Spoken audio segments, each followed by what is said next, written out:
Di bawah gelapnya malam, Darmo tengah duduk melamun di depan teras rumahnya. Tatapannya kosong menatap kesunyian malam. Ia terus menyesap rokoknya yang terselip di antara dua jemari.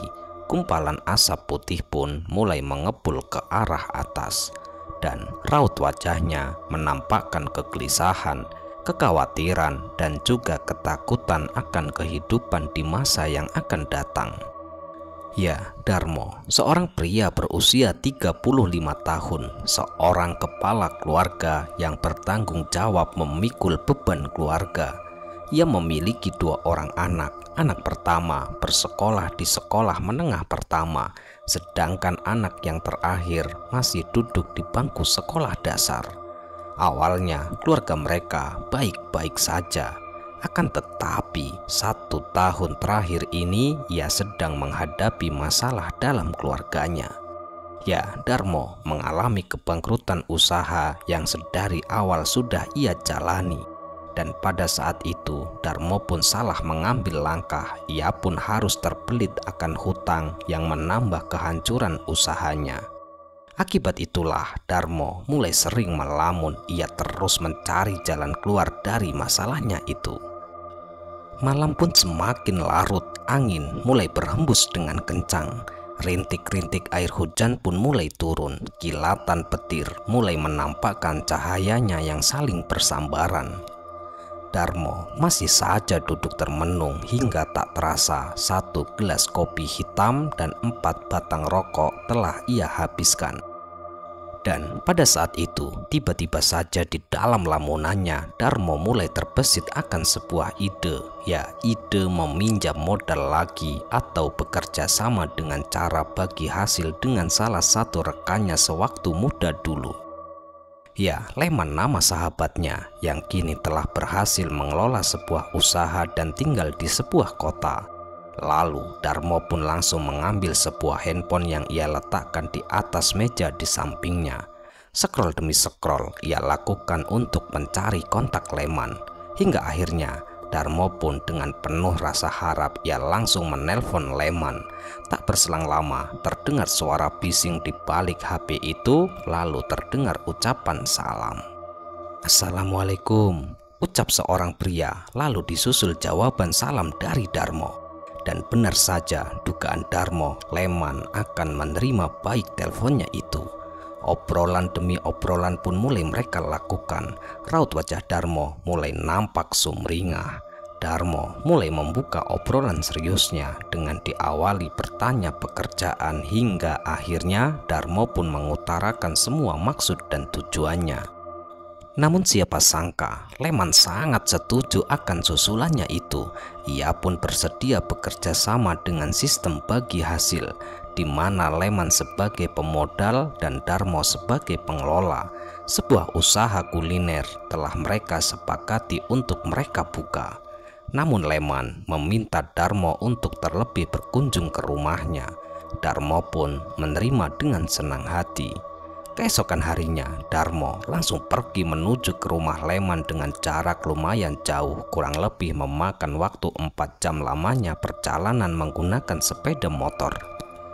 Dengan hati yang riang, ia pun mulai pergi menggunakan sepeda motornya. Jalan demi jalan terus ia susuri hingga akhirnya Darmo pun sampai di sebuah gapura yang bertuliskan "Selamat datang". Darmo terus memacu sepeda motornya melewati jalanan desa tempat tinggal Leman. Dan tak lama kemudian Darmo pun melihat sebuah bangunan rumah megah dan juga mewah. Ya, rumah itu nampak paling megah di antara rumah-rumah yang berjejer sepanjang mata memandang. Kedua mata Darmo melihat takjub akan kemegahan rumah itu. 2 pilar besar yang berwarna kuning keemasan ditambah sayup-sayup, terlihat sebuah halaman luas yang dihiasi dengan bunga-bunga indah. Dan pada saat itu, setelah ia berdiri di depan gerbang rumah itu, ia kembali dikejutkan dengan pemandangan sebuah patung seorang wanita di tengah-tengah kolam kecil, disertai dengan air mancur yang menambah keelokan patung itu. Darmo mulai memanggil-manggil Leman hingga akhirnya keluarlah seorang pria bertubuh tinggi, perawakan tegap yang mengenakan kemeja kotak-kotak dengan celana jeans pendek. Pria itu mulai melangkahkan kaki menuju gerbang dengan memberikan senyuman kecil kepada Darmo yang tengah berdiri di depan gerbang. Alhamdulillah Darmo, bagaimana kabar kamu Mo? Sudah lama banget nggak ketemu kita Mo, ucap Leman sembari membuka gerbang. Beh, hebat kamu sekarang ya Man, sudah jadi orang kaya kamu, jawab Darmo. Ya beginilah Mo keadaanku Mo. Ya wis ayo masuk Mo, ajak Leman. Dan pada saat itu mereka berdua pun melangkahkan kaki menuju ke dalam rumah. Di dalam rumah mereka berdua pun melepas rasa rindu yang sudah lama tak pernah mereka rayakan. Ya, semenjak kelulusan SMP mereka berdua terpisah. Leman memutuskan untuk merantau, sedangkan Darmo melanjutkan sekolah. Gimana mau rencana kita? Tanya Leman. Ya aku mah siap-siap saja Man, kalau kamu bersedia. Sejujurnya Man, aku ini sudah tak punya apa-apa. Boro-boro modal buat makan saja sekarang aku nggak ada Man. Aku sudah hancur, kelilit hutang, bangkrut Man, jawab Darmo sembari menjelaskan semua masalah yang sedang ia hadapi kepada Leman. Sedangkan Leman hanya mengangguk-ngangguk pelan sembari menghisap rokoknya. Ya wis gini aja Mo, semua modal aku kasih, kita nggak usah kerjasama. Ya anggap saja aku itu memberi hutang kepadamu Mo. Cuma kalau kamu mengalami kebangkrutan lagi, aku nggak bisa membantumu lagi Mo. Aku ada sedikit saran untukmu agar kamu itu bisa langgeng menjalankan usaha, bahkan bisa membuatmu berkelimpang harta Mo, ucap Leman. Darmo kala itu yang mendengar jawaban dari Leman pun bengong dan juga bingung. Maksudmu piye Man? Jawab Darmo penuh dengan penasaran sembari terbata-bata. Jadi gini Mo, kamu itu cukup mendatangi Mbah Sukmo. Nanti kamu di sana akan diajari dan diberi kekayaan sama Mbah Sukmo. Kamu nggak perlu mengeluarkan modal, cukup mendatangi saja sambil membawa oleh-oleh untuknya. Mudah toh, nggak ada lagi yang seperti itu Mo. Cukup mudah, pasti kamu itu bisa. Guyonmu iku lumayan Man, mana ada zaman sekarang semudah itu cari kekayaan, jawab Darmo yang tak percaya dengan jawaban Leman. Ya, Darmo menganggap jika Leman sedang bercanda. Mana ada di zaman sekarang cukup bertemu sosok orang tua akan menjadikan kaya. Kamu gak percaya Mo? Coba kamu lihat aku. Gini aja, kalau kamu benar-benar gak percaya, kamu sekarang ke belakang, kamu lihat mereka sedang ngapain, jawab Leman dengan menunjuk ke arah belakang. Darmo kala itu langsung beranjak dari tempat duduknya, lalu ia berjalan ke arah belakang. Sepanjang jalan matanya terbelalak melihat kemewahan rumah Leman. Dan sesampainya di bagian belakang, Darmo tak melihat apa-apa, yang ada hanya beberapa tukang tengah merenovasi rumahnya. Darmo pun dibuat bingung oleh ucapan Leman. Sesekali kedua matanya melihat ke sana kemari untuk memastikan sesuatu yang dimaksud oleh Leman. Akan tetapi hasilnya tetap saja nihil. Yang ada hanya perabotan dapur dan 4 tukang tengah bekerja. Dan tiba-tiba saja Darmo pun dikagetkan dengan tepukan di bahunya. Ayo wis ke depan lagi kita. Sudah lihat toh, ucap Leman yang masih menjadi tanda tanya besar bagi Darmo. Dan pada saat itu Leman pun mulai menjelaskan semuanya. Gimana Mo? Kamu sudah lihat? Kamu sudah tahu kan? Jadi gini Mo, kamu masih nggak percaya toh? Kalau kamu masih nggak percaya, coba kamu lihat aku. Coba kamu ingat-ingat di zaman dahulu Mo. Aku ini Leman, anak orang miskin Mo. Gak mungkin lah dalam waktu sekejap seperti ini aku bisa membuat rumah semegah ini. Aku bisa menjadi orang berkelimpang harta seperti ini Mo, jika tidak ada yang membantuku. Ya semua itu syaratnya sangat mudah. Kita itu harus merenovasi rumah di setiap bulannya. Nanti kita akan kaya dengan sendirinya. Darmo masih saja nampak kebingungan mendengarkan ucapan dari Leman. "Pesugihanmu, pesugihan kandang bubrah," timpal kembali Leman dengan senyum kecilnya. Mendengar hal itu, Darmo pun terkejutnya bukan main. Tentu karena Darmo sering sekali mendengar tentang pesugihan, namun semua itu hanya cerita dari warga dan juga orang tuanya. Ia tak pernah melihat langsung seseorang yang melakukan pesugihan. Di sini Darmo mendengar kata-kata pesugihan langsung dari pelakunya, bahkan pelakunya merupakan sahabatnya sendiri. Darmo masih terdiam seribu bahasa. Ia masih tak percaya jika Leman telah melakukan pesugihan. "Gimana Mo? Mau nggak kamu? Kalau kamu mau, ayo aku antar ke rumah Mbak Sukmo," ucap Leman yang membuyarkan lamunan Darmo. Darmo masih saja terdiam hingga akhirnya Darmo pun mulai terbayang-bayang akan kebutuhan dan juga hutang yang selama ini selalu menghantui kehidupannya. Dan pada saat itu Darmo pun menerima ajakan dari Leman untuk melakukan pesugihan kandang bubrah. Walaupun Darmo masih sedikit takut akan semua resikonya, namun karena kebutuhan dan juga masa depan keluarga yang selalu menghantui kehidupan, bahkan membuat mata hatinya buta akan gemerlapnya dunia, akhirnya tanpa ragu lagi Darmo pun sepakat. Dan singkat cerita, Darmo dengan diantar Leman, mereka berdua pun pergi menuju ke rumah Mbak Sukmo. Dan mereka pun berhenti di sebuah pasar tradisional untuk membeli semua sesaji yang ia butuhkan. Setelah semuanya ia dapat, mulai dari ayam cemani dan lain-lain, mereka pun kembali melanjutkan perjalanan hingga akhirnya setelah 5 jam perjalanan mereka pun sampai di sebuah desa kecil yang berada di lereng pegunungan. Malam yang semakin larut, hembusan angin yang mulai menerpa pepohonan, cahaya rembulan mulai tertutup dengan awan hitam, dan tiba-tiba langit pun mulai memuntahkan rintik-rintik air hujan. Darmo dan juga Leman mulai menyibak rerumputan yang menghalangi langkah mereka. Mereka terus menyusuri jalanan itu, sebuah jalan tanpa tapak hanya dipenuhi rumput liar. Namun semua itu tak menyurutkan niatnya.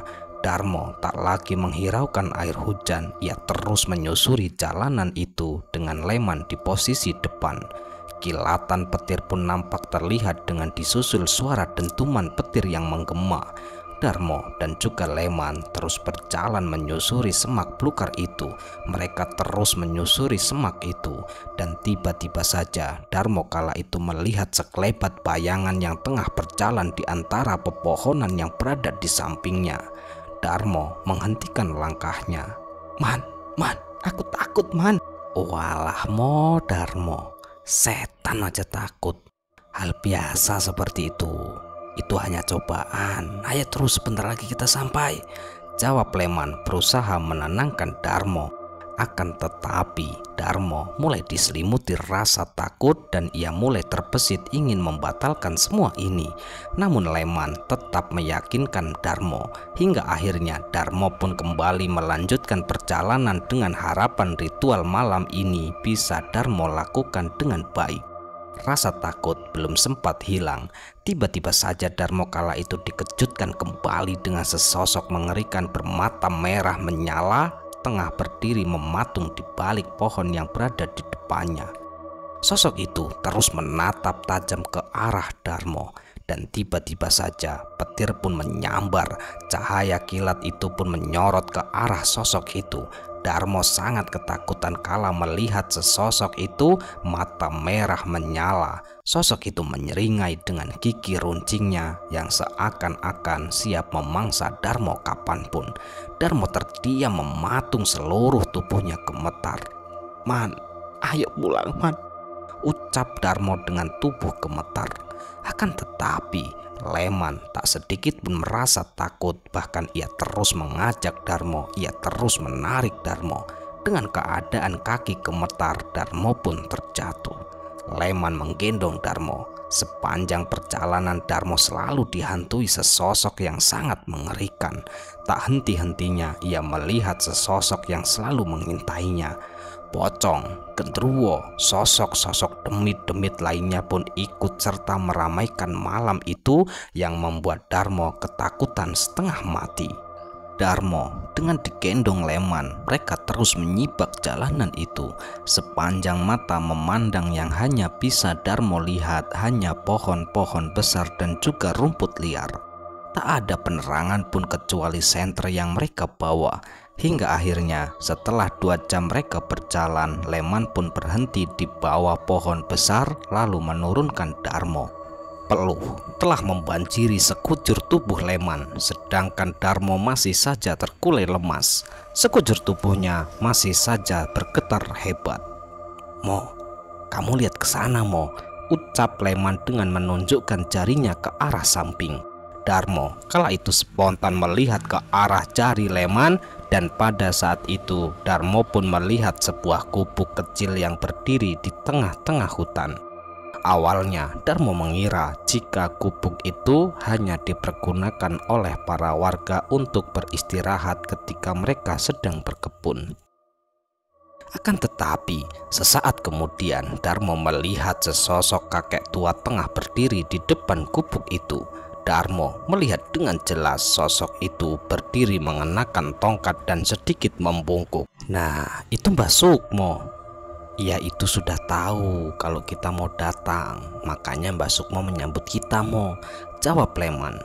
Awalnya Darmo masih belum percaya mana ada seseorang yang bisa hidup di tengah-tengah hutan seorang diri seperti ini. Kerutut Darmo seorang diri, dan tiba-tiba saja sosok itu mulai mendekati mereka. Dengan sekejap sosok itu berdiri di depan mereka. Darmo yang melihat hal itu pun ia terdiam terpaku 1000 bahasa.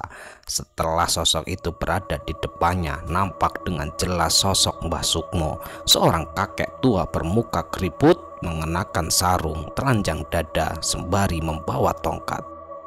"Ayo Cuk, kita masuk ke dalam gubuk," ajak Mbah Darmo.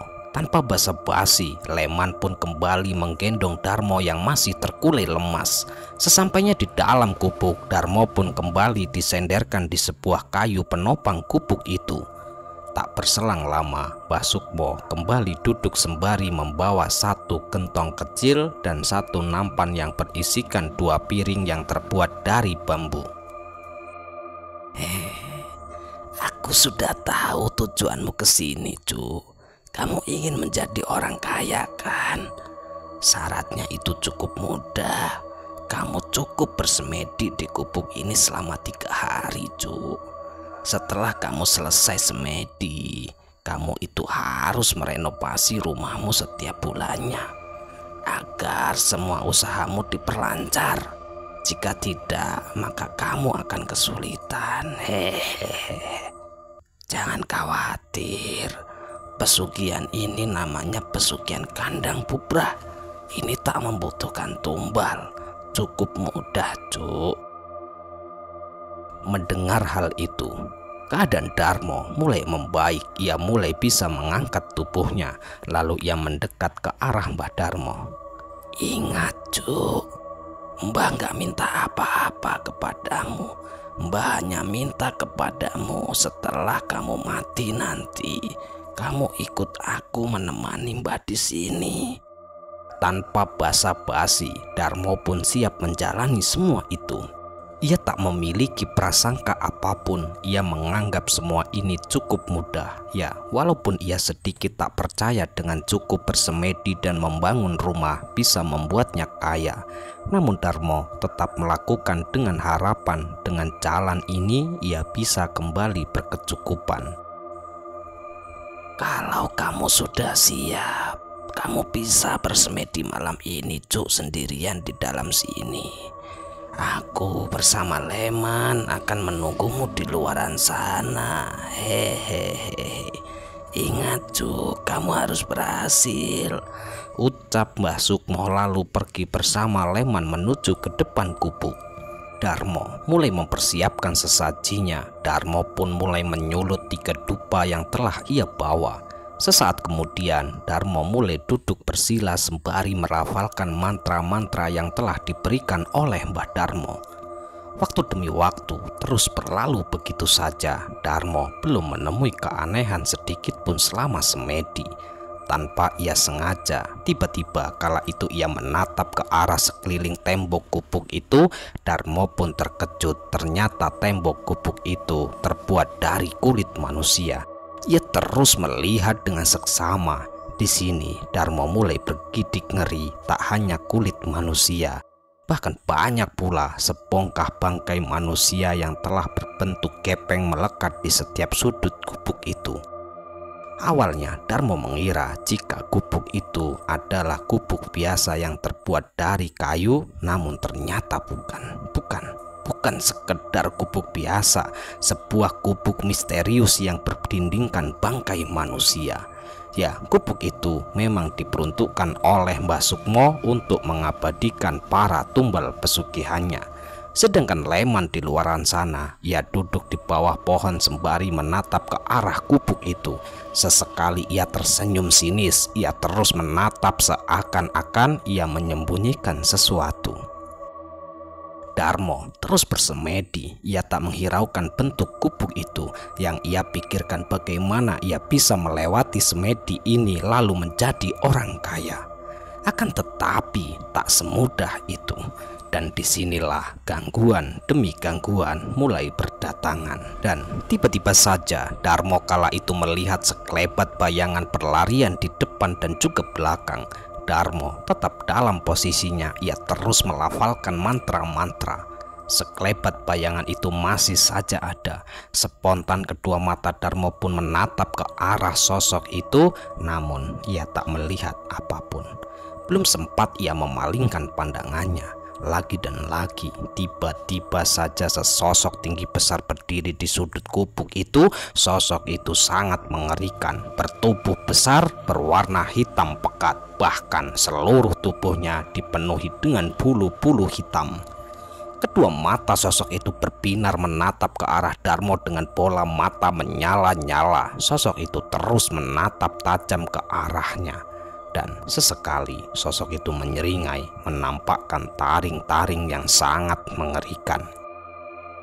Darmo hanya terdiam terpaku tanpa bisa menggerakkan tubuhnya.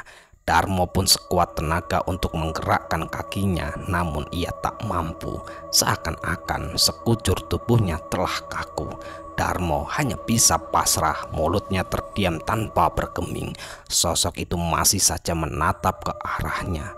Dan tak hanya itu, Darmo kala itu kembali dikejutkan dengan kehadiran sesosok yang sangat mengerikan yang keluar dari gumpalan asap dupa yang ia bakar. Sosok manusia berkepala harimau. Sosok itu meraung-raung di depan Darmo. Darmo yang sudah diliputi rasa ketakutan, ia tak mampu lagi bergerak. Ia hanya pasrah dan tiba-tiba saja sosok tinggi besar itu melompat menindih tubuh Darmo. Darmo pun mulai sulit bernafas hingga akhirnya Darmo tak sadarkan diri. Dan disinilah hal yang paling mengerikan terjadi. Sesosok manusia berkepala harimau itu mulai mencapik-capik tubuh Darmo tanpa ampun. Dan sosok itu menggigit leher Darmo. Darah segar pun mengalir deras membasahi lantai gubuk itu.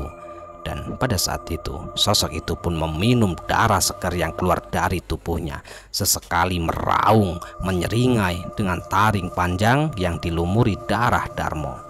Darmo pun akhirnya menghembuskan nafas terakhir dengan sangat mengenaskan. Sekujur tubuhnya dicapik-capik dan lehernya hampir putus akibat gigitan dari sosok itu. Leman kala itu yang mendengar teriakan Darmo pun hanya tersenyum sinis. Ia sangat senang ketika mendengar raungan dan juga teriakan dari Darmo. Leman telah berhasil mempersembahkan satu tumbal untuk pesugihannya. Lalu ia menyulut rokoknya, melepas ketegangan selama Darmo melakukan ritual. Ya, sebuah pertaruhan nyawa di depan mata, sebuah syarat yang harus dilakukan oleh pelaku pesugihan. Jika sang tumbal berhasil melewati semedinya, maka Lemanlah yang akan mati. Leman terus menyunggingkan senyumannya lalu meninggalkan Darmo begitu saja. Ya, sesosok Mbah Sukmo adalah jelmaan dari sosok manusia berkepala harimau yang menerkam Darmo. Darmo tak menyadari jika ia telah menjadi incaran untuk dijadikan tumbal oleh Leman. Dua hati manusia yang sama-sama dibutakan gemerlapnya dunia, namun Darmo harus mati akibat ulahnya sendiri dan juga kebengisan temannya sendiri, yaitu Leman. Selesai. Ya, sekian cerita kali ini. Semoga cerita ini bisa menghibur dan cerita ini bisa bermanfaat yang kami harapkan, dan kami ucapkan terima kasih banyak kepada teman-teman semua yang telah mendukung kami. Semoga amal kebaikan teman-teman dibalas oleh Allah Subhanahu wa Ta'ala berupa hal-hal yang lebih baik dan lebih bermanfaat dalam kehidupan kita semua. Dan untuk teman-teman dimanapun berada yang sedang sakit, semoga diberi kesembuhan. Yang sedang mengalami kesulitan, semoga diberi kelancaran dalam segala hal. Amin, amin ya robbal alamin. Dan tak lupa untuk teman-teman dimanapun berada yang mungkin baru menemukan channel Kegelapan Sunyi dan baru mendengarkan cerita dari kami, yang belum mendukung silahkan dukung kami dengan cara klik tombol subscribe-nya agar kami ini lebih bersemangat lagi membuat cerita-cerita terbaru di channel Kegelapan Sunyi. Kami ucapkan mohon maaf yang sebesar-besarnya jika ada kata-kata yang salah yang kami sampaikan di dalam cerita. Baik, sampai jumpa di cerita-cerita selanjutnya. Akhirul qouli wassalamualaikum warahmatullahi wabarakatuh.